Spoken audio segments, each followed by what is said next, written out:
For this week's video, I wanted to address a couple of misconceptions when it comes to making an offer. So the first misconception is that if you are paying cash, you can expect to get a huge discount on a home.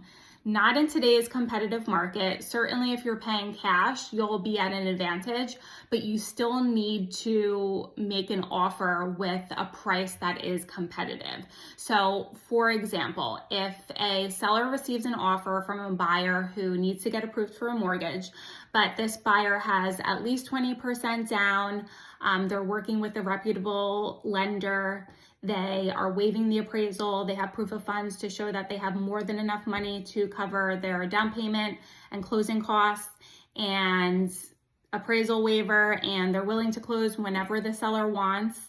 And then they have a cash buyer that's 20 grand less than this buyer.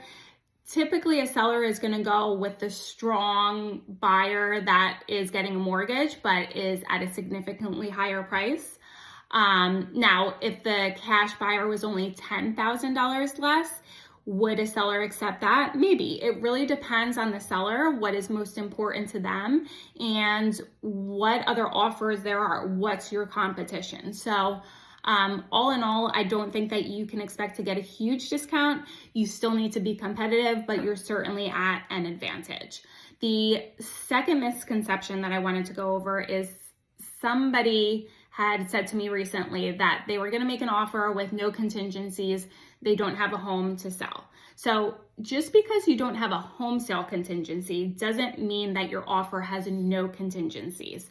The two most common contingencies in a real estate contract is the inspection contingency and the mortgage contingency, which includes the appraisal contingency.